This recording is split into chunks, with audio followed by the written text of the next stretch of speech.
3 साल पहले मैंने एक साथ 4 लड़कियों को डेट किया था, जिसे पता चलने के बाद अपनी एक्स गर्लफ्रेंड से पीछा छुड़ाने के लिए मैं मंदिर भाग जाता हूँ और वहां पूरे 3 साल तक रहता हूँ। 3 साल बाद मैं वापस क्लाउड सिटी लौटता हूँ। मैं सोचता हूँ कि अब सीरियसली काम करूंगा और लड़कियों से दूर रहूंगा, लेकिन मैं जहां भी जाता हूँ वहां मुझे अपनी कोई ना कोई एक्स गर्लफ्रेंड मिल जाती है। रूम रेंट करने जाता हूँ जिस पर मकान मालकिन भी मेरी एक्स गर्लफ्रेंड निकलती है। जॉब ढूंढने जाता हूँ जिस पर वहां भी मेरी एक्स गर्लफ्रेंड मिल जाती है। टीवी सीरीज देखता हूँ जिसमें मेन फीमेल कैरेक्टर भी मेरी एक्स गर्लफ्रेंड ही होती है। मैं समझ नहीं पाता कि आखिर मेरे साथ ऐसा ही क्यों होता है। मेरी एक्स गर्लफ्रेंड्स अभी तक मुझसे नाराज होती हैं और हर रात चुपके से मेरे बेड तक पहुंच जाती हैं। अचानक एक लड़ाई और तेज आवाज से मेरी आंख खुल जाती है। तभी कार में अनाउंसमेंट होता है, युनचेंग स्टेशन आने वाला है, सभी लोग उतरने की तैयारी कर लें। यह सुनकर मैं धीरे से खुद से कहता हूँ, अच्छा हुआ, वो सब बस एक लंबा नाइटमेयर था। स्टेशन के बाहर पहुंचते ही कुछ लड़कियां मेरी तरफ उंगली करके देखने लगती हैं, जिस पर वो कहती हैं, उस लड़के को देखो कितना हैंडसम है। अगर पहले वाली बात होती तो मैं थोड़ा एंजॉय करता, लेकिन अब मुझे सिर्फ डर लगता है। इसके बाद मैं अपने प्लान के हिसाब से नान्यांग में घर रेंट करने पहुंचता हूँ। एजेंट ली वेचियांग बड़े एक्साइटमेंट के साथ मुझे एक नए लग्जरी अपार्टमेंट में लेकर जाता है। वह कहता है, ये 70 स्क्वायर मीटर का फ्लैट है, इतना बड़ा और लग्जरी, और अभी सिर्फ 1,000 युआन में मिल रहा है। जिस पर मैं हैरान होकर पूछता हूँ, ब्रदरली, ये घर सच में सिर्फ 1,000 युआन का है? मुझे यकीन ही नहीं होता, इतना सस्ता होना तो हद से ज्यादा है। जिस पर ली वेकियांग मुस्कुराते हुए कहता है, टेंशन मत लो, मैं कोई फ्रॉड नहीं हूँ। ये लग्जरी अपार्टमेंट पहले स्कूल डिस्ट्रिक्ट हाउस था, लेकिन अब इसके दाम गिर गए हैं। लैंडलॉर्ड बस जल्दी से पैसे वापस पाना चाहती है। यह सुनकर मैं बहुत खुश हो जाता हूँ। मुझे लगता है कि मेरे अच्छे दिन शुरू हो रहे हैं और मैं तुरंत कॉन्ट्रैक्ट साइन कर देता हूँ। इसके बाद ली वेचियांग मुझसे कहता है कि मैं थोड़ा वेट करूं। वो नीचे जाकर लैंडलॉर्ड को लेकर आता है और हैंडओवर करवा देता है। ज्यादा देर नहीं होती, तभी बाहर से ली वेकियांग की आवाज आती है। उसके साथ एक लड़की अंदर आती है, जिसके हाथ में नीली अम्ब्रेला होती है। वह हंसते हुए कहती है, तुमने तो बहुत अच्छा काम किया, इतनी जल्दी ये फ्लैट रेंट पर दे दिया। मैं अचानक मुड़कर उसके पैरों की तरफ देखता हूँ। दरवाजे से अंदर आते ही उसकी हाई हील्स सबसे पहले नजर आती हैं और उसके सफेद पैर के टखने पर एक खास बर्थ मार्क बना होता है। यह देखकर मैं तुरंत वॉशरूम में छिप जाता हूँ। तभी बाहर लिविंग रूम से लैंडलॉर्ड की आवाज आती है, वो आदमी कहाँ है? जिस पर मैं अपनी आवाज बदलकर कहता हूँ, मेरे पेट में दर्द है, मुझे थोड़ा टाइम लगेगा, या फिर आप वीचैट छोड़ दीजिए, मैं बाद में ऐड कर लूंगा। मैं अपनी आवाज छुपाने की कोशिश करता हूँ, लेकिन बाहर वाली औरत अचानक ली वेचियांग से पूछती है, मिस्टर, जो की आवाज कुछ अजीब नहीं लग रही, क्या ऐसी बहुत तेज चल रहा है? जिस पर उसे सर्दी हो गई है। लेकिन अगले ही पल वो अचानक पूछती है, तुमने अभी उसे मिस्टर झाओ कहा था, उसका पूरा नाम क्या है? जिस पर ली वेकियांग कहता है, मैं बताना भूल गया, उस आदमी का नाम झाओ यांग है और वो अभी अभी क्लाउड सिटी वापस लौटा है। यह सुनते ही बाहर से एक अजीब सी हंसी सुनाई देती है। फिर धीरे धीरे कदमों की आवाज मेरी तरफ आने लगती है, जिसके बाद वो वॉशरूम के दरवाजे पर नॉक करती है और कहती है, झोयांग, अब नाटक बंद करो और जल्दी बाहर आओ। मैं गहरी सांस लेता हूँ और मजबूरी में दरवाजा खोल देता हूँ। काफी देर तक चुप रहने के बाद मैं ऑकवर्ड तरीके से मुस्कुराकर कहता हूँ, शाओ शुआंग। मेरे सामने खड़ी लड़की शु शाओ शुआंग होती है। वो युनचेंग यूनिवर्सिटी की सबसे फेमस लड़की हुआ करती थी और फिर वो उन्हीं 4 लड़कियों में से एक होती है जिन्हें मैंने एक साथ डेट किया था। मुझे आज भी वो दिन याद है जब वो पहली बार कॉलेज में आई थी। उसने नीली रिबन लगा रखी थी, काली ड्रेस पहनी थी। उसके लंबे पैर और कॉन्फिडेंट एटीट्यूड ने आते ही सबका अटेंशन अपनी तरफ खींच लिया था, जिस पर बहुत सारे लोग तुरंत उसके पीछे पड़ गए थे। लेकिन बात मेरी सोच से भी ज्यादा आसानी से हो गई थी, क्योंकि ये लड़की सेन यान फैमिली की बेटी थी और सिर्फ 1 महीने के अंदर ही वो मुझ पर पूरी तरह फिदा हो गई थी। उस वक्त वो मेरे लिए इतनी क्रेजी हो गई थी कि उसने यहाँ तक कह दिया था कि वो मुझे अपनी कंपनी का बॉस बना देगी और खुद मेरे साथ रहेगी। वो जितनी क्यूट थी उतनी ही खतरनाक भी थी। जब मेरा चारों लड़कियों वाला राज खुल गया था, तब सबसे पहले उसी ने मेरे ऊपर मिलियन युआन रिवॉर्ड लगा दिया था। अगर मुझे अपनी 4 एक्स गर्लफ्रेंड्स में से किसी एक से सबसे ज्यादा डर लगता था, तो वो डेफिनेटली चू शाओशुआंग ही थी। इस वक्त इस रेंट वाले घर में माहौल बहुत अजीब हो जाता है, जिस पर ली वेचियांग समझ जाता है कि मामला ठीक नहीं है और वो चुपचाप वहां से निकल जाता है। मैं जल्दी से कहता हूँ, ब्रदरली, ये घर मेरे लिए सही नहीं है, मुझे मेरा डिपॉजिट भी नहीं चाहिए, मैं ये घर रेंट नहीं करूंगा। जिस पर शू शाओशुआंग मुझे घूरते हुए कहती है, क्या तुम फिर से भागना चाहते हो? कॉन्ट्रैक्ट साइन हो चुका है, अब इतनी आसानी से नहीं जा सकते। अगर तुमने जाने की कोशिश की तो मैं तुम्हें कोर्ट में घसीट दूंगी। मैं अभी अभी क्लाउड सिटी वापस आया होता हूँ और वो आते ही मुझे केस में फंसाने की धमकी देने लगती है। मेरी जॉब भी अभी तक फिक्स नहीं हुई होती, मैं सच में इतना झंझट नहीं झेल सकता। जिस पर मैं तुरंत अपना एटीट्यूड बदल देता हूँ और हंसते हुए कहता हूँ, अरे मैं तो मजाक कर रहा था, इतना अच्छा घर मैं कैसे छोड़ सकता हूँ? शाओशुआंग, तुम सीरियसली ले गई क्या? जिस पर वो मुझे देखती है और कहती है, शाओ शुआंग, अभी किसी ने मुझे मिस शू कहा था ना। यह सुनकर मैं ऑकवर्ड होकर मुस्कुराता हूँ। वो फिर पूछती है, हमारे बीच क्या रिश्ता है, बताओ। जिस पर मैं गहरी सांस लेकर धीरे से कहता हूँ, बेबी। ये दो शब्द सुनते ही ऐसा लगता है जैसे उनमें कोई मैजिक हो। शू शाओ शुआंग का चेहरा तुरंत लाल हो जाता है। वो घबराकर खिड़की की तरफ देखने लगती है और कहती है, कौन बेबी,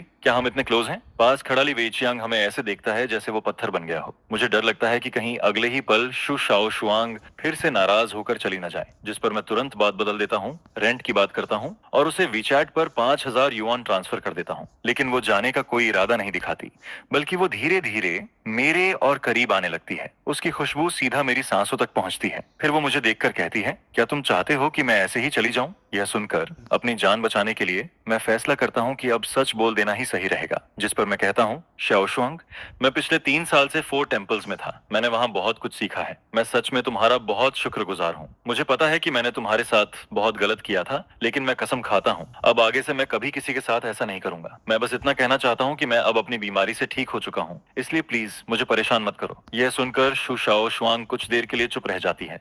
उसकी आंखों में हैरानी और घबराहट साफ दिखाई देती है। फिर वो धीरे से कहती है, तुम्हें सच में समझ आ गया है कि तुमसे गलती हुई थी? जिस पर मैं तुरंत कहता हूँ, हाँ सच में, अब मैं अच्छे से रहूंगा। जिस पर वो कहती है, मैं तुम्हें इतनी आसानी से माफ नहीं करूंगी, लेकिन अगर तुम अच्छे से बिहेव करोगे तो मैं इस बारे में सोच सकती हूँ। वो सोचती है कि मैं उससे पैचअप की बात कर रहा हूँ और मैं सोचता हूँ कि वो मेरे ऊपर लगाए गए हंट ऑर्डर की बात कर रही है। इस तरह हम दोनों बिल्कुल अलग बात सोचते हुए भी एक अजीब से एग्रीमेंट पर पहुंच जाते हैं। इसके बाद किसी तरह मैं शू शाओ शुआंग को वहां से भेज देता हूँ। वो अपने 3 मिलियन से भी ज्यादा की पिंक कार में बैठकर चली जाती है। उसकी 720 एस देखकर उसका रियल एटीट्यूड साफ दिखता है। लेकिन मुझे बस इस बात की खुशी होती है कि मैं एक और दिन बच गया। अगले दिन मैं जॉब ढूंढने निकलता हूँ, लेकिन वहां भी मेरी हालत खराब हो जाती है। मेरा मेजर मार्केटिंग होता है, लेकिन 3 साल तक मंदिर में रहने और दुनिया से कटे रहने की वजह से मेरा रिज्यूमे लगभग खाली होता है। हालांकि बाहर की दुनिया को मैं यही बताता हूँ कि मैं पिछले 3 साल से फेल था, लेकिन इसके बावजूद हर कंपनी का एचआर मुझे देखकर अजीब रिएक्शन देता है। पूरी तरह थक कर मैं आखिरी कंपनी में पहुंचता हूँ। वहां इंटरव्यू रूम के बाहर कंपनी के स्टूडियो में कुछ गड़बड़ चल रही होती है। कोई कहता है कि किसी मॉडल की उंगली टूट गई है और इसी वजह से शूटिंग रुक गई है। जिस पर मैं मन ही मन सोचता हूँ, क्या मैं 3 साल का बच्चा हूँ जो इस तरह का बहाना मान लूंगा? तभी अंदर से एक आदमी गुस्से में कहता है, जो विनयों से कह दो कि मोशन मीडिया अब आगे कभी उसके साथ काम नहीं करेगी। वो खुद को समझता क्या है? इसी बीच मिस्टर झांग गुस्से में बाहर निकलता है। उसी समय मैं अपना मुड़ा हुआ रिज्यूमे हाथ में लेकर उदास चेहरा बनाए मीटिंग रूम से बाहर निकल रहा होता हूँ। मैं अभी हॉलवे से पूरी तरह बाहर भी नहीं निकल पाता। तभी उसकी नजर मुझ पर पड़ती है। वो मुझे ऊपर से नीचे तक देखता है और अगले ही पल उसका चेहरा बदल जाता है। जिस पर वो शॉक्ड होकर धीरे से कहता है, जो यांग। मैं मोशन मीडिया से बाहर निकलता हूँ। मेरा मूड पूरी तरह खराब हो चुका होता है। डिपॉजिट का पैसा भी खत्म होने वाला होता है और मैं सोचने लगता हूँ कि अब शायद मुझे खाना डिलीवर करना पड़ेगा। मैं अभी यही सोच ही रहा होता हूँ, तभी पीछे से वही एचआर भागते हुए आता है जिसने अभी मेरा इंटरव्यू लिया था। वो हाँफते हुए कहता है, 1 मिनट रुको। फिर वो कहता है, हमें लगता है कि तुम्हारी कंडीशन बहुत अच्छी है। क्या तुम्हें हमारे यहाँ काम करने में इंटरेस्ट है? ये सुनकर मेरी जिंदगी जैसे अचानक ऊपर नीचे होने लगती है। मुझे लगता है कि शायद मेरी सिंसियरिटी ने उन्हें इम्प्रेस कर दिया। मैं तुरंत कहता हूँ कि मैं मार्केटिंग का काम बहुत अच्छे से कर सकता हूँ, लेकिन मेरी बात पूरी होने से पहले ही एचआर ऑकवर्ड होकर मुझे रोक देता है। वो कहता है, असल में हम तुम्हें मार्केटिंग की जॉब नहीं देना चाहते, हम तुम्हें मॉडल बनाना चाहते हैं। यह सुनकर मैं कुछ देर के लिए चुप रह जाता हूँ।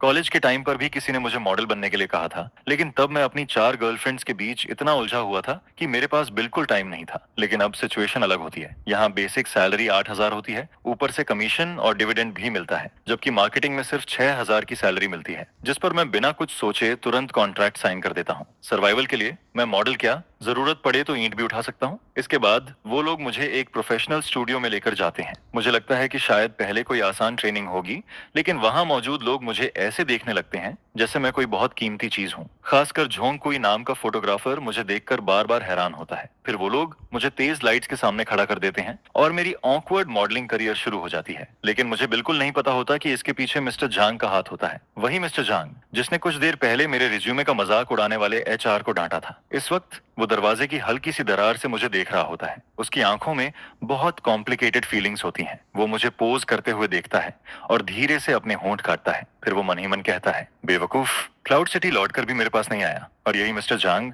दरअसल मोक्सिन मीडिया की बॉस जेंग युवेई होती है। वो मेरी दूसरी एक्स गर्लफ्रेंड होती है। पूरी शूटिंग में करीब 5 घंटे लग जाते हैं। मैं अभी ठीक से सांस भी नहीं ले पाता। तभी एक असिस्टेंट मेरे पास आता है और कहता है, मिस्टर झांग आपसे मिलना चाहती हैं, प्लीज मेरे साथ आइए। मैं अंदर जाता हूँ। बॉस चेयर पर एक औरत मेरी तरफ पीठ करके बैठी होती है। उसकी आवाज थोड़ी जानी पहचानी लगती है। वो पूछती है, काम कैसा लग रहा है? जिस पर मैं कहता हूँ, काफी अच्छा है, थैंक्स, आपने मुझे ये मौका दिया। तभी वो अचानक पूछती है, तुम क्लाउड सिटी वापस कब आए? यह सुनते ही मेरे चेहरे की मुस्कान गायब हो जाती है। मैं सोचने लगता हूँ कि उसे कैसे पता चला कि मैं वापस आ गया हूँ। अगले ही पल वो धीरे से मुड़ती है। उसका चेहरा देखते ही मैं पूरी तरह शॉक हो जाता हूँ। वो झांग युवेई होती है। उसे देखते ही मेरी पुरानी यादें वापस आने लगती हैं। कॉलेज के सेकंड ईयर की वो बारिश वाली रात, मूवी थिएटर और फिर उससे पहली मुलाकात। उस वक्त मैं बस एक गरीब स्टूडेंट था और वो मेरी उन 4 एक्स गर्लफ्रेंड्स में से एक होती है। लेकिन बाकी सबसे अलग वो वही इंसान होती है जिसके लिए मेरे दिल में सबसे ज्यादा गिल्ट होता है, क्योंकि सिर्फ वही ऐसी होती है जिसने मेरे साथ कभी बुरा नहीं किया। बाकी सब मुझे छोड़कर चली गई थी, लेकिन उसने कभी मुझे नीचे गिराने की कोशिश नहीं की। फिर वो मुझे देखकर धीरे से कहती है, जल्दी वापस आ जाते, 3 साल हो गए, मैंने तुम्हें देखा तक नहीं। 3 साल पहले की वो सिंपल और कमजोर लड़की अब एक स्ट्रॉन्ग फीमेल बॉस बन चुकी होती है। जिस पर मैं धीरे से कहता हूँ, तुम्हें अभी भी मेरी याद है? वो हल्का सा मुस्कुराती है और कहती है, मुझे लगा था तुम जैसे बड़े स्कमबैग मुझे भूल चुके होगे। यह सुनकर मैं शर्मिंदा होकर अपना सिर नीचे कर लेता हूँ। फिर मैं उसे पिछले 3 साल की सारी बातें बता देता हूँ, मंदिर में रहना, भागते रहना और बाकी सब कुछ। मेरी बात सुनने के बाद वो धीरे से अपना हाथ मेरे सिर पर रखती है, बिल्कुल वैसे ही जैसे वो पहले किया करती थी, क्योंकि वो मुझसे 2 साल बड़ी होती है और हमेशा मेरी केयर करती थी। उसकी इतनी सॉफ्टनेस देखकर मुझे शुशाओ शुआंग की धमकी से भी ज्यादा बुरा फील होने लगता है। मैं टाइम देखता हूँ, लगभग रात के 12 बज चुके होते हैं। बाहर बारिश भी हो चुकी होती है और सबवे भी बंद हो चुकी होती है। जिस पर मैं कहता हूँ, कोई बात नहीं, मैं टैक्सी लेकर चला जाऊंगा। लेकिन मैं अपनी बात पूरी करूं उससे पहले ही झेंग युवेई खड़ी हो जाती है। वो अपनी कार कीज उठाती है और सीधे कहती है, मैं तुम्हें घर छोड़ देती हूँ। यह सुनकर मेरे होश उड़ जाते हैं। अगर वो मुझे घर तक छोड़ने गई और नीचे शु श्याओ शुआंग मिल गई तो सब खत्म हो जाएगा। लेकिन झांग युवेई मेरी कोई बात नहीं सुनती। वो मुझे सीधा अपनी कार में बैठा लेती है। रास्ते में वो मेरी तरफ देखकर धीरे से सांस छोड़ती है और कहती है, सच में तुम अभी भी वैसे ही हो, तुम बिल्कुल नहीं बदले। मुझे वो पुराना टाइम याद आ जाता है जब तुम मेरे साथ रहते थे। जब हम जिनु होम के नीचे पहुंचते हैं तब भी झांग युवेई के जाने का कोई इरादा नहीं होता। वो कहती है कि बॉस होने के नाते उसे अपने सबऑर्डिनेट की केयर करनी चाहिए और वो कल मुझे ऑफिस जाने के लिए लिफ्ट दे देगी। जिस पर मैं कुछ नहीं कह पाता। आखिर मैं उसका सबऑर्डिनेट होता हूँ, इसलिए मना भी नहीं कर सकता। लेकिन जैसे ही लिफ्ट का दरवाजा खुलता है, 5वीं मंजिल के बाहर शु श्याओ शुआंग हाथ में अपना बनाया हुआ लंच बॉक्स लिए बैठी होती है। वो नीचे झुककर बैठी होती है, लेकिन जैसे ही वो मुझे और झेंग युवेई को साथ में बाहर आते देखती है, उसका चेहरा तुरंत बदल जाता है। फिर वो भागकर मेरे पास आती है और मेरा कॉलर पकड़ लेती है। वो गुस्से में कहती है, तुमने कल ही कहा था कि अब कुछ गलत नहीं करोगे और आज ही किसी और लड़की को घर ले आए। यह सुनकर मेरे माथे पर ठंडा पसीना आ जाता है। एक तरफ लैंडलॉर्ड वाली एक्स गर्लफ्रेंड खड़ी होती है और दूसरी तरफ बॉस वाली एक्स गर्लफ्रेंड। जिस पर मैं जल्दी से कहता हूँ, मेरी बात सुनो, ये लैंडलॉर्ड है जिससे मैं कल मिला था और ये बॉस है जिससे मैं आज मिला हूँ। मैं 3 उंगलियां उठाकर कसम खाता हूँ। हालांकि बात बहुत अजीब लगती है, लेकिन ये सब सच में सिर्फ कोइंसिडेंस होता है। मैंने सच में कुछ गलत नहीं किया। हम अभी ऑफिस में ओवरटाइम कर रहे थे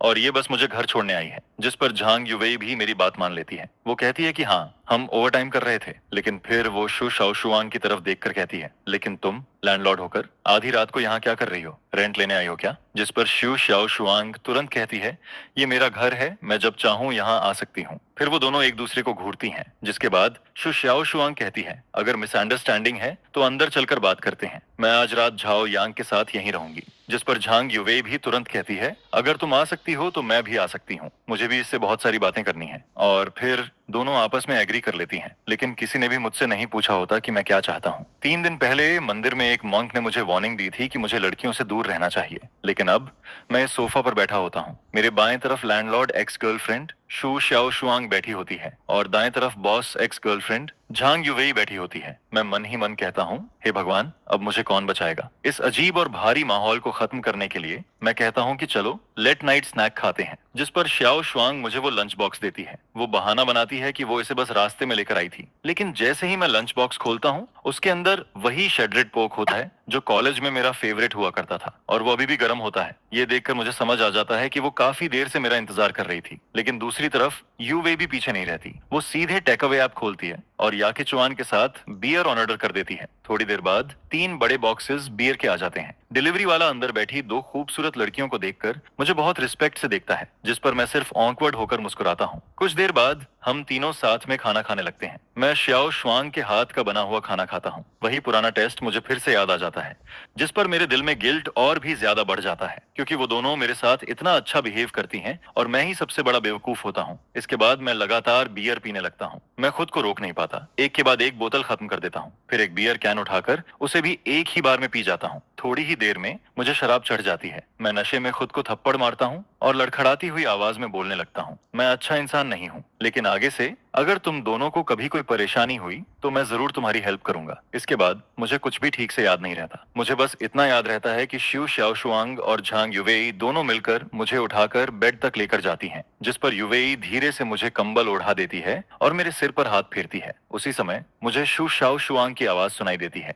वो अचानक पूछती है, सच बताओ, क्या तुम अभी भी उसे पसंद करती हो? जिस पर झांग युवेई मेरी तरफ देखती है। मैं उस वक्त सो रहा होता हूँ। उसकी आंखों में सॉफ्टनेस साफ दिखाई देती है। फिर वो धीरे से कहती है, उसने मुझे मेरा पहला डीएसएलआर दिया था, उसी ने मेरे फोटोग्राफी ड्रीम को सपोर्ट किया था, इसलिए मैं उससे नफरत नहीं कर सकती। जिस पर शुशाओ शुआंग बिना सोचे तुरंत कहती है, मैं भी अभी तक जो यांग को पसंद करती हूँ। फिर वो धीरे से कहती है, मैं उसे मारना भी चाहती हूँ, लेकिन उससे कोई फर्क नहीं पड़ता। इस बार मैं उसे दोबारा भागने नहीं दूंगी। यह सुनकर झांग युवेई हल्का सा मुस्कुराती है। फिर वो मेरे कान को खींचती है और शु शाओ शुआंग से कहती है, तुम्हारा एटीट्यूड अभी भी बिल्कुल पहले जैसा है। लेकिन फिर वो धीरे से कहती है, तुम्हें मुझसे नहीं, बाकी लड़कियों से सावधान रहना चाहिए। और इसी तरह दोनों एक दूसरे का वीचैट ऐड कर लेती हैं, ताकि बाकी एक्स गर्लफ्रेंड्स के खिलाफ वो एक टेम्परेरी अलायंस बना सकें। अगले दिन दोपहर में मेरी आंख खुलती है। मेरा सिर बहुत ज्यादा दर्द कर रहा होता है, लेकिन जैसे ही मैं आंख खोलता हूँ, मैं देखता हूँ कि शु शाओ शुआंग मेरे ऊपर सो रही होती है। उसी वक्त बेडरूम का दरवाजा खुलता है और झांग युवेई बाहर आती है। उसे देखकर मेरा दिमाग पूरी तरह खाली हो जाता है। मुझे लगता है कि कल रात नशे में मैंने जरूर कोई बहुत बड़ी गलती कर दी होगी। जिस पर मैं घबराकर पूछता हूँ, कल रात मैंने कुछ किया था क्या? लेकिन वो दोनों मुझे देखकर हंसने लगती हैं। फिर झांग युवेई कहती है, तुम तो कल रात मरे हुए इंसान की तरह सो रहे थे,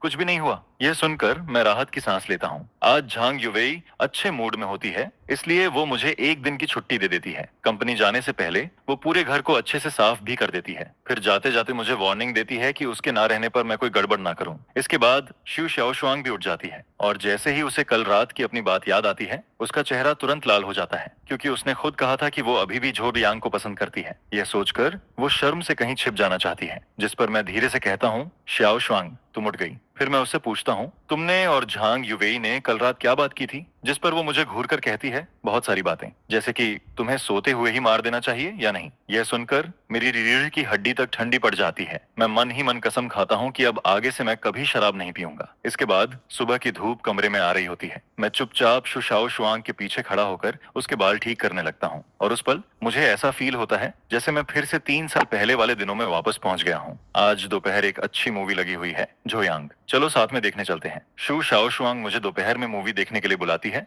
लेकिन मैं मना कर देता हूँ। मैं कहता हूँ, आज नहीं, आज मुझे कंपनी जाना है। जॉब का पहला दिन है, मुझे अपने कॉलेग्स पर अच्छा इंप्रेशन छोड़ना है। जिस पर वो थोड़ा नाराज होकर मुझे देखती है। फिर जैसे ही मैं जाने लगता हूँ, वो अचानक अपना एक और टैलेंट दिखा देती है। वो सामने वाले फ्लैट का दरवाजा खोलती है और अंदर चली जाती है। फिर वो पीछे मुड़कर कहती है, मैं तुम्हें बताना भूल गई थी, ये पूरी बिल्डिंग मेरी है। अगर तुम्हें मेरी जरूरत पड़े तो कभी भी सामने वाले घर का दरवाजा नॉक कर देना। यह सुनकर मैं वहीं खड़ा रह जाता हूँ। मुझे सच में समझ नहीं आता कि ये लड़की आखिर कितनी अमीर है। इसके बाद वो हल्के लाल चेहरे के साथ मुझे चुटकी काटती है और वार्निंग देती है कि कंपनी में कोई गड़बड़ मत करना। जिसके बाद वो वापस चली जाती है। मैं पूरे जोश के साथ कंपनी पहुंचता हूँ, लेकिन जैसे ही नीचे पहुंचता हूँ, वहां का सीन देखकर पूरी तरह चौंक जाता हूँ। कंपनी के गेट के सामने लड़कियों की एक बड़ी भीड़ खड़ी होती है। उनके हाथ में बैनर्स होते हैं और वो मोशन मीडिया के खिलाफ चिल्ला रही होती हैं। वो कह रही होती हैं कि मोशन मीडिया ने उनके आइडल जो वेन्याओ को धोखा दिया है, उसकी जगह किसी और को कवर शूट दे दिया गया है। यह देखकर मैं घबरा जाता हूँ। फिर भी मैं हिम्मत करके उनके पास जाता हूँ और धीरे से पूछता हूँ कि आखिर हुआ क्या है। जिस पर एक लड़की गुस्से में कहती है, किसी हरामी ने बैकडोर से एंट्री लेकर हमारे भाई की जगह कवर शूट छीन लिया। यह सुनकर मैं कांपती हुई आवाज में पूछता हूँ, क्या तुम्हें उस इंसान का नाम पता है? जिस पर वो और भी गुस्से में कहती है, उस कमीने का नाम जो यांग है। यह सुनते ही मैं वहीं जम जाता हूँ। मेरे सामने खड़ी वही लड़कियां जो मुझे मार डालने की बात कर रही होती हैं, असल में मेरे ही खिलाफ खड़ी होती हैं। मेरे चेहरे की मुस्कान धीरे धीरे गायब हो जाती है। काफी देर बाद मुझे समझ आता है कि जिस आदमी को ये सब लोग गाली दे रही हैं, वो मैं ही हूँ। जिस पर अपनी जान बचाने के लिए मैं बिहेव करने लगता हूँ जैसे मैं कोई राह चलता आदमी हूँ। लेकिन मैं उन फैन गर्ल्स को कम समझ लेता हूँ। किसी ने ग्रुप में मेरी फोटो भेज दी होती है और अगले ही पल मेरी पहचान खुल जाती है, जिस पर सारी लड़कियां मेरी तरफ देखने लगती हैं। फिर वो जोर जोर से चिल्लाने लगती हैं। मैं जल्दी से कहता हूँ, मैं उस स्टार को जानता भी नहीं हूँ। लेकिन वो मेरी बात सुनने की जगह और ज्यादा गुस्सा हो जाती हैं। फिर वो लोग झांग युवेई को भी गालियां देने लगती हैं। वो कहती हैं, झांग सरनेम वाली बॉस भी कोई अच्छी नहीं है, उसने जरूर तुम्हें अपने पास रख लिया होगा, तभी तुम्हें ये मौका मिला है। जिस पर मेरा चेहरा तुरंत बदल जाता है। मुझे गाली दो, मैं सह सकता हूँ, लेकिन मैं झांग युवेई के बारे में एक शब्द भी गलत नहीं सुन सकता। अगले ही पल मैं अपना हाथ उठाता हूँ और सबसे ज्यादा गाली देने वाले 180 पाउंड के आदमी को सीधा पंच मार देता हूँ। वो आदमी सीधे पीछे जाकर भीड़ में गिर जाता है और फिर पूरा माहौल अचानक बिगड़ जाता है। चारों तरफ चीखने की आवाज आने लगती है। लड़कियां मेरी तरफ भागने लगती हैं। लेकिन 3 साल मंदिर में रहने की वजह से मेरा शरीर पहले से बहुत मजबूत होता है। मेरी हाइट भी 1.85 मीटर होती है, इसलिए मैं भीड़ के बीच खुद को बचाने की कोशिश करता हूँ। उसी वक्त ऊपर ऑफिस में झांग युवेई मुझे खिड़की से देख रही होती है। पहले तो वो मुझे देखकर हल्का मुस्कुराती है, लेकिन जैसे ही उसे पता चलता है कि मुझे मारा जा रहा है, उसका चेहरा तुरंत बदल जाता है, जिस पर वो घबराकर नीचे भागती है। जब वो नीचे पहुंचती है, तब तक मेरे चेहरे से खून निकल रहा होता है। यह देखकर उसका चेहरा पूरी तरह सफेद पड़ जाता है।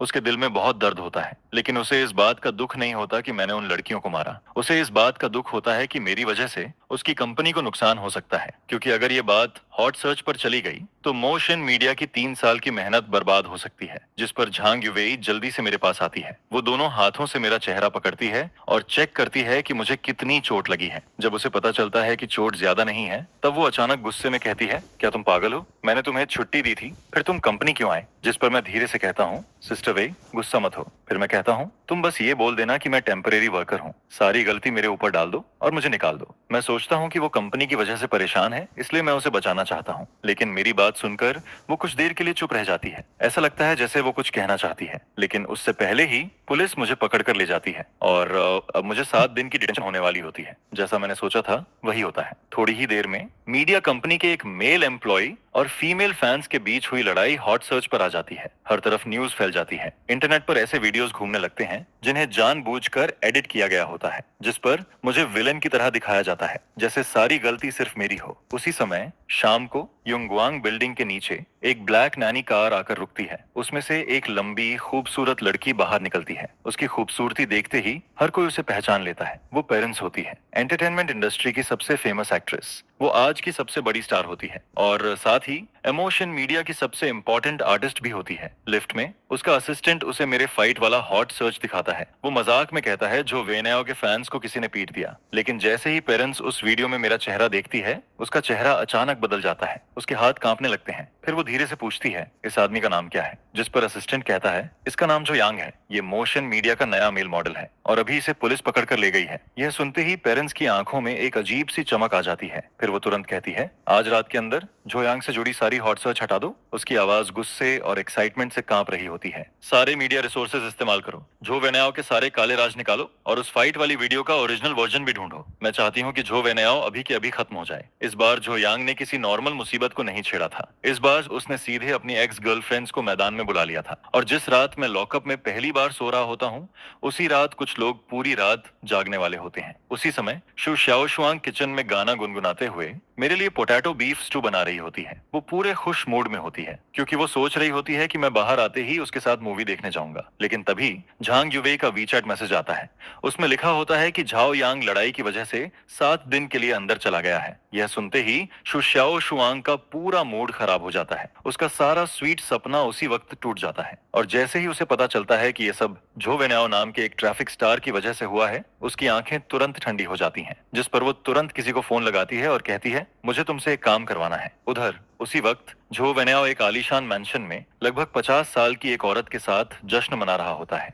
उसे लगता है कि उसने सारी गंदगी मेरे ऊपर डाल दी है और अब मैं पूरी तरह बर्बाद हो जाऊंगा। वो मन ही मन सोचता है कि अब मैं हमेशा के लिए खत्म हो चुका हूँ। लेकिन अगली सुबह उसके सामने कुछ और ही होने वाला होता है। सुबह सुबह उसका असिस्टेंट घबराया हुआ उसके पास आता है और कहता है, ब्रदर याओ, बहुत बड़ी प्रॉब्लम हो गई है। जिस पर झो वेनाओ जल्दी से वेबो खोलता है और वहां जो वो देखता है, उसे देखकर उसके होश उड़ जाते हैं। टॉप 50 ट्रेंडिंग में से 32 टॉपिक्स सिर्फ उसी के खिलाफ होते हैं। उसके नाइट क्लब वाले स्कैंडल्स, उसके पुराने अफेयर्स और उसके सारे डर्टी सीक्रेट्स एक एक करके सामने आने लगते हैं। और फिर सबसे बड़ा धमाका होता है।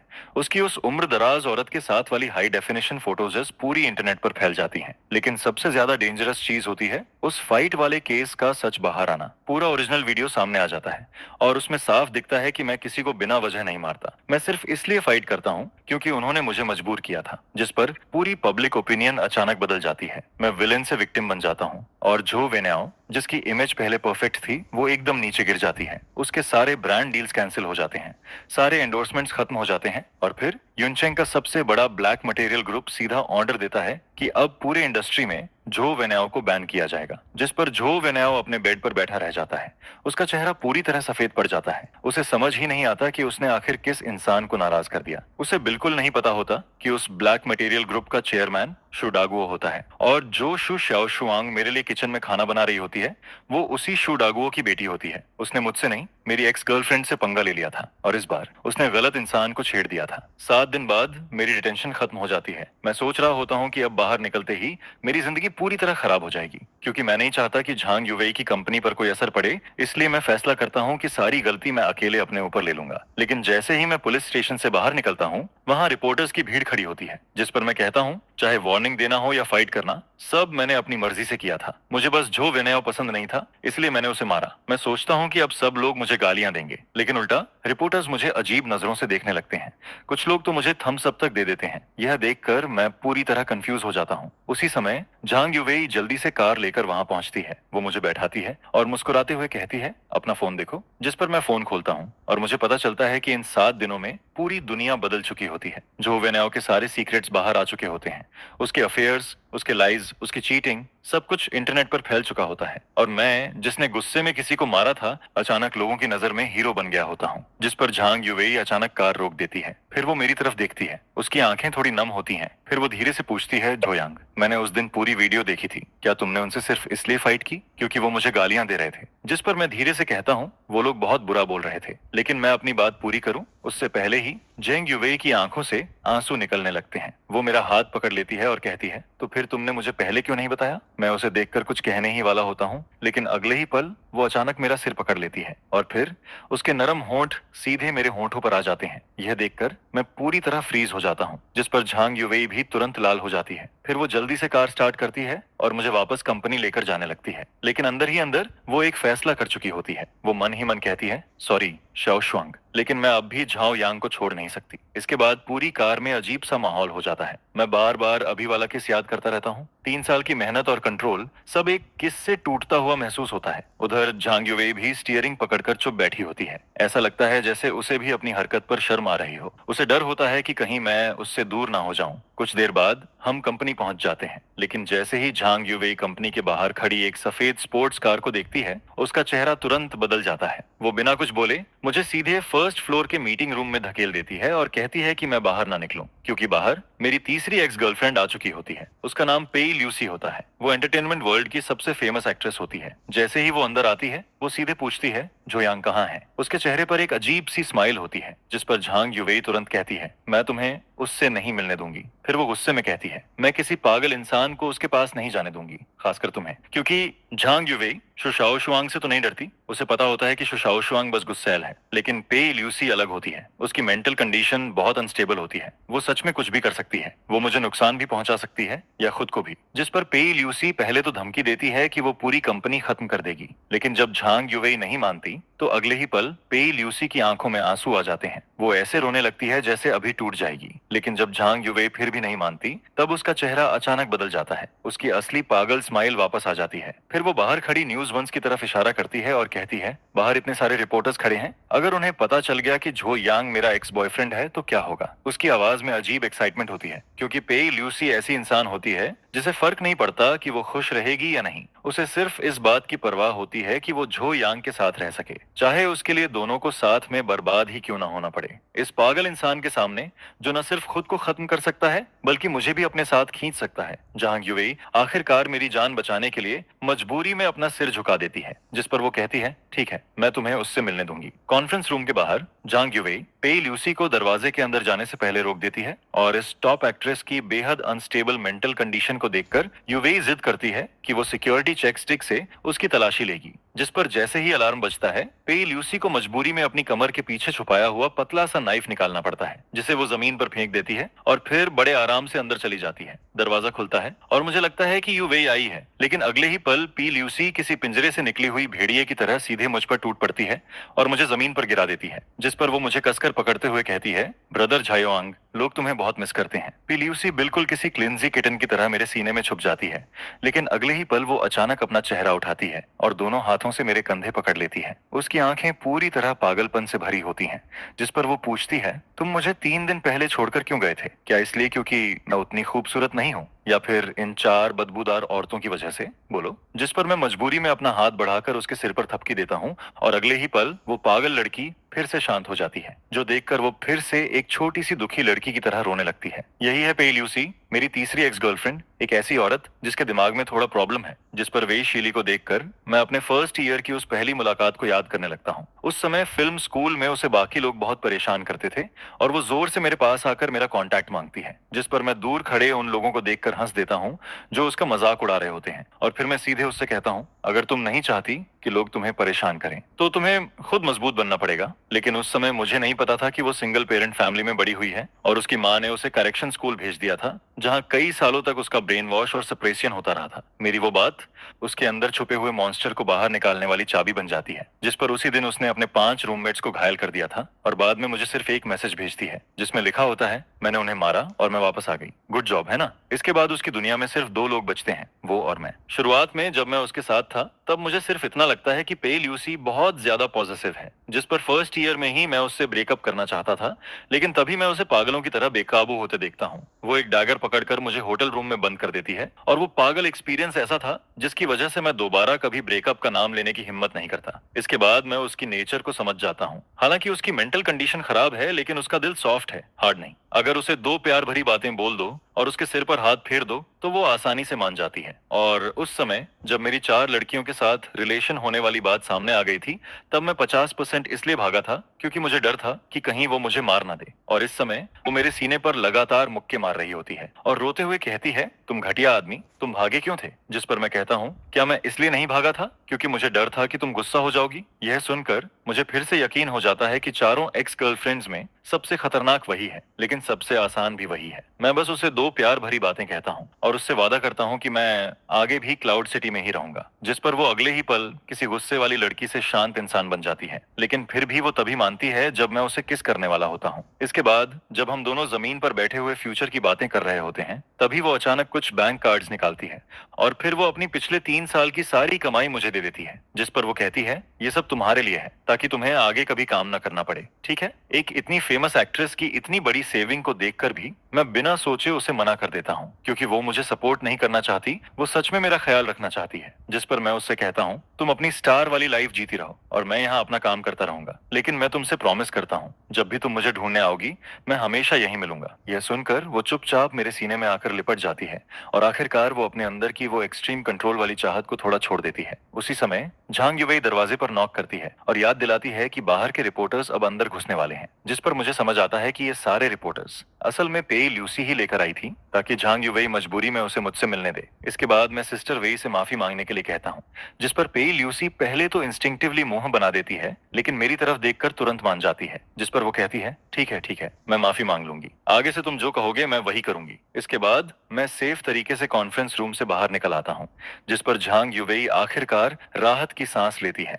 और फिर वो अपना बंद हाथ खोलती है, जिसे देखकर मुझे समझ आता है कि उसने अपने हाथ में कुछ छुपा रखा था। तभी समझ आता है कि अभी थोड़ी देर पहले पे ल्यूसी इतनी देर तक उसे बाहर क्यों नहीं निकाल रही थी। लेकिन कॉन्फ्रेंस रूम के अंदर दोनों औरतों के बीच थोड़ी देर के लिए एक सीधा सामना होता है, जिस पर पे ल्यूसी सिर्फ मुझे खुश करने के लिए झांग युवेई के सामने अपना सिर झुकाकर उससे माफी मांगती है। यह देखकर झांग युवेई भी समझ जाती है कि वो पूरी तरह बुरी नहीं है और फिर वो भी धीरे से राहत की सांस लेती है। आखिर में मैं अपने फैमिली वालों से कहता हूँ कि वो उसका थोड़ा ध्यान रखें, और रिपोर्टर्स को हैंडल करते करते पूरे 2 घंटे निकल जाते हैं और मुझे सांस लेने का मौका भी नहीं मिलता, क्योंकि अगले ही पल झांग युवेई के सामने ही पे ल्यूसी अचानक मेरे सामने दौड़ कर आ जाती है, जिस पर वो सीधे मेरे चेहरे को पकड़ती है और मुझे जोर से किस कर देती है। फिर वो शर्माते हुए कहती है, अगर तुम मुझे किस नहीं करोगे तो मैं खुद तुम्हें किस कर लूंगी। यह कहकर वो लाल चेहरा लिए हुए भाग जाती है और जाते जाते भी काफी खुश दिखाई देती है, जिस पर मैं सिर्फ इतना सोचता हूँ, ओह नहीं, मैं फिर से फंस गया। होस्ट, मुझे तुम्हारे लिए सच में बुरा लग रहा है। क्या ये अभी भी बहुत यादगार नहीं लग रहा है? ये मेरी बहन के मीठे होंठ थे या फिर किसी बड़ी स्टार के? मैं इतना डर गया था कि सीधा ऊपर जाने की हिम्मत ही नहीं हुई। जल्दी से घर लौटना पड़ेगा, नहीं तो घर वाली मुझे सच में मार डालेगी। कम्युनिटी में वापस आकर मैं डरते डरते छू शाओशुआंग के घर का दरवाजा खटखटाता हूँ। दरवाजा खुलता है और छू शाओशुआंग अपने बिखरे हुए बाल ठीक कर रही होती है। जैसे ही वो मुझे देखती है, उसे समझ आ जाता है कि मैं अभी भी यही हूँ। उसका पूरा चेहरा थका हुआ और उदास लग रहा होता है, जिस पर मुझे देखते ही पिछले कई दिनों का उसका सारा दुख एकदम से बाहर आ जाता है। वो सीधे मेरे सीने से लगकर रोने लगती है, जिस पर मैं उसके उस थके हुए चेहरे को देखकर अंदर से पूरी तरह गिल्टी फील करता हूँ। पिछले 7 दिनों से वो ठीक से सो भी नहीं पाई थी। उसे हर रात यही सपना आता था कि मैं डिटेंशन सेंटर में फंसा हुआ हूँ और वो सिर्फ मेरी मदद की आवाज सुन रही है। लेकिन जब मैं सही सलामत वापस आ जाता हूँ, तब वो अपना सारा डर, गुस्सा और बेचैनी बाहर निकाल देती है, जिस पर वो मेरी पसंद का खाना बनाकर टेबल पर रखती है। मेरी फेवरेट डिश सामने रखी होती है और हाथ धोकर अच्छे से तैयार होने के बाद वो अचानक बहुत ध्यान से पेई ल्यूसी के बारे में पूछने लगती है। तभी मुझे पता चलता है कि पेई ल्यूसी की खबर बाहर आने के अलावा झो वेनेओ के इतनी जल्दी पीछे हटने की वजह शू शाओ शुआंग के पीछे खड़ा ऑब्सीडियन ग्रुप भी था। जिस पर शू शाओ शुआंग मुझसे पूछती है, पेई ल्यूसी के साथ आखिर हुआ क्या था? मुझे चुप देखकर वो तुरंत मेरे पास आ जाती है, जिस पर वो गुस्से और जलन से कहती है, उस दिल चुराने वाली बिल्ली को जो मिला वो मुझे भी चाहिए। मैं कुछ समझ पाता उससे पहले ही वो मेरा चेहरा पकड़कर मुझे किस कर देती है, जिस पर मैं अपने होंठ छूता हूँ और फिर से अंदर ही अंदर पछताने लगता हूँ। इसके बाद वो मेरे लिए खाना बनाती रहती है और जब उसका मन थोड़ा शांत हो जाता है, तब वो चुपचाप मेरी बाहों में आकर टिक जाती है। वो बहुत ज्यादा थक चुकी होती है, जिस पर मैं उसे धीरे से उठाकर बेडरूम में ले जाता हूँ। वो आधी नींद में मेरा हाथ पकड़ लेती है और 10 सेकंड के अंदर ही सो जाती है। मैं बेड के किनारे बैठकर उसका हाथ धीरे से पकड़े रहता हूँ और उसे गुड नाइट कहता हूँ। लेकिन शहर के दूसरे कोने में मुझे बिना पता चले मेरे खिलाफ एक शिकार शुरू हो चुका होता है। बेइज्जत हो चुका जो वेन्याओ एक पागल जुआरी की तरह अंडरग्राउंड गैंग यूलिंग सोसाइटी के सानिया के पास पहुंचता है। भले ही मैं अब थोड़ा फेमस हो चुका हूँ और कई लोग मुझसे डरते हैं, लेकिन उसके सामने जो वेन्याओ सीधे 7 मिलियन रख देता है, जिस पर वो कहता है 5 मिलियन उसकी जान लेने के लिए और बाकी 2 मिलियन अगर तुम चाहो तो जैसे भी करना। और मुझे सबके बारे में कुछ भी पता नहीं होता। मैं बस शू शाओशुआंग के बेड के पास बैठा रहता हूँ और धीरे धीरे सुबह हो जाती है। सुबह की धूप कमरे में आती है। शू शाओशुआंग एक प्यारा सा एप्रन पहने खड़ी होती है। टेबल पर उसके हाथ से बने फ्राइड डॉग स्टिक्स और टोफू सूप रखे होते हैं। उस पल वो बिल्कुल नई नई शादी हुई वाइफ जैसी लग रही होती है, जिस पर मुझे कल का दिन याद आता है। एक ही दिन में मुझे मेरी 3 एक्स गर्लफ्रेंड्स ने किस किया था और मंदिर में कंसंट्रेशन मैंने इतने समय से प्रैक्टिस करके बनाई थी, वो पूरी तरह हिल चुकी थी। अगर ऐसा ही चलता रहा तो मुझे डर था कि मैं फिर वही पुरानी गलती दोबारा कर दूंगा। तभी शू शाओशुआंग मुझे देखती है और कहती है, जोयांग, वहां खड़े खड़े क्या सोच रहे हो? जल्दी आओ और ब्रेकफास्ट करो। मैं जैसे ही खाने बैठने वाला होता हूं, तभी दरवाजे पर नॉक होने लगती है। मैं कैट आई से बाहर देखता हूं और अगले ही पल मेरी जान ही निकल जाती है। बाहर पेई ल्यूसी खड़ी होती है। मैं डर के मारे सोचने लगता हूं, ये यहां तक कैसे पहुंच गई? अब तो सब खत्म हो गया। मैं जल्दी से बात छुपाने की कोशिश करता हूं, लेकिन शू शाओशुआंग तुरंत कुछ गड़बड़ फील कर लेती है, जिस पर अगले ही पल उसकी वो प्यारी और शांत वाइफ वाली इमेज गायब हो जाती है और उसकी जगह एक पूरी एटीट्यूड वाली बड़ी लड़की वापस आ जाती है। वो मुझे साइड में हटाते हुए कहती है, तुम ऐसे चोरी चोरी क्या कर रहे हो? हटो, मैं देखती हूं बाहर कौन है। मैं उसे रोक नहीं पाता और वो सीधे दरवाजा खोल देती है। दरवाजे के बाहर पेई ल्यूसी खड़ी होती है। वो पहले धीरे से कुछ बोलने वाली होती है, लेकिन फिर उसकी नजर शू शाओशुआंग पर पड़ती है, जिस पर दोनों एक दूसरे को घूरने लगती हैं। सबसे मुश्किल तो एक्स गर्लफ्रेंड्स इस पर आमने सामने खड़ी होती हैं। शू शाओशुआंग हल्की सी मुस्कान के साथ कहती है, ओह तो तुम हो बड़ी स्टार, अब समझ आया। अभी ये इतना नर्वस क्यों था? जिस पर पेई ल्यूसी भी सीधे मेरी तरफ हाथ हिलाती है, लेकिन अगले ही पल उसकी आंखें तेज हो जाती हैं और वो शू शाओशुआंग से पूछती है, तुम यहाँ क्या कर रही हो? शू शाओशुआंग बिना डरे जवाब देती है, ये पूरा बिल्डिंग हमारी फैमिली की प्रॉपर्टी है, मैं जहां चाहूं रह सकती हूं और जिसके साथ चाहूं रह सकती हूं। फिर वो मेरी तरफ देखकर कहती है, मैं तो भूल ही गई थी कि तुम सिर्फ एक फूलदान जैसी हो, जिस पर पेई ल्यूसी का चेहरा तुरंत बदल जाता है। वो कहती है, शू शाओशुआंग, तुम्हें लगता है कि सिर्फ पैसे के दम पर तुम इसे अपने साथ रख सकती हो? पेई ल्यूसी की बात सीधा शू शाओशुआंग के सबसे दर्द वाले पॉइंट पर लगती है। मैं जल्दी से बात बदलने की कोशिश करता हूं, जिस पर मैं मुस्कुराते हुए पेई ल्यूसी से कहता हूं, चलो बाहर घूमने चलते हैं, लेकिन वो मुझे पूरी तरह इग्नोर कर देती है और कहती है, मेरे पास टाइम नहीं है, आज से मेरे साथ काम पर जाना है। जिस पर शू शाओशुआंग तुरंत जवाब देती है, मैंने तुमसे पूछा था क्या? तुम इसके लिए फैसले क्यों ले रही हो? तुम होती कौन हो? पेई ल्यूसी भी तुरंत पलटकर कहती है, तो मैं भी तुमसे यही पूछती हूं, तुम खुद को क्या समझती हो? उन दोनों को कॉरिडोर में लड़ने से रोकने के लिए मैं मजबूरी में दोनों को साथ ब्रेकफास्ट करने के लिए टेबल पर बैठा देता हूं और फिर मैं खुद उनके बीच में किसी बेचारे वेटर की तरह बैठ जाता हूं। पेई ल्यूसी शू शाओशुआंग के बनाए हुए टोफू सूप का एक और खाती है। उसकी आंखों में साफ नापसंदगी दिखाई देती है, लेकिन फिर भी वो अकड़ कर कहती है, ठीक है, किसी तरह खाया जा सकता है, लेकिन इसमें कोई रियल टेस्ट नहीं है। फिर वो शू शाओशुआंग से पूछती है, क्या तुम रोज खुद खाना बनाती हो? जिस पर शू शाओशुआंग शांत होकर जवाब देती है, मैं यूजुअली बहुत बिजी रहती हूं, तुम्हारी तरह मेरे पास हर दिन इतना फ्री टाइम नहीं होता कि मैं सिर्फ बाहर घूमती रहूं। पेई ल्यूसी तुरंत कहती है, अगर टाइम हो तो खाना बनाना सीख लेना चाहिए, कुछ लोगों को बाहर का खाना पसंद नहीं होता। जिस पर शू शाओशुआंग सीधे मेरी तरफ देखती है और बात का तीर मेरी तरफ घुमा देती है, ऐसा है क्या? मुझे तो लगा था जो यांग को बाहर का खाना पसंद है। जिस पर ल्यूसी मेरी तरफ देखते हुए पूछती है, जो यांग, तुम्हें आखिर खाना खाना पसंद है? और फिर वो दोनों मुझे घूरने लगती हैं। इस सवाल के सामने मेरे माथे पर ठंडा पसीना आ जाता है और मुझे लगता है कि मेरा सिर अभी फट जाएगा। जिस पर तभी जब ऐसा लग रहा होता है कि दोनों किसी भी पल मुझ पर टूट पड़ेंगी, तभी मेरा फोन बज जाता है। वो झांग युवेई का कॉल होता है, जिस पर मैं मन ही मन चिल्लाता हूँ, सिस्टर वेई की जय हो। झांग युवेई का ये फोन मेरे लिए किसी लाइफ सेवर से कम नहीं होता, क्योंकि अभी कुछ सेकंड पहले तक शू शाओशुआंग और ल्यूसी की नजरें मुझे जिंदा खा जाने वाली थी। मैं तुरंत फोन उठाकर कहता हूँ, हेलो झांग, क्या कंपनी में इमरजेंसी है? ठीक है, मैं अभी आता हूँ। मैं कंपनी में इमरजेंसी होने का बहाना बनाता हूँ और पूरी एक्टिंग करने की कोशिश करता हूँ, लेकिन ये दोनों लड़कियां इतने समय से मेरे साथ हैं कि मेरी आंखें जरा सी भी इधर उधर होती हैं तो इन्हें तुरंत पता चल जाता है कि मैं झूठ बोल रहा हूँ। जिस पर लिविंग रूम, जो पहले से ही भारी माहौल में था, अब और भी ज्यादा ठंडा हो जाता है। मैं बोलना बंद कर देता हूँ और ल्यूसी भी चुपचाप अपना सिर झुका लेती है। उस break Like and subscribe my channel.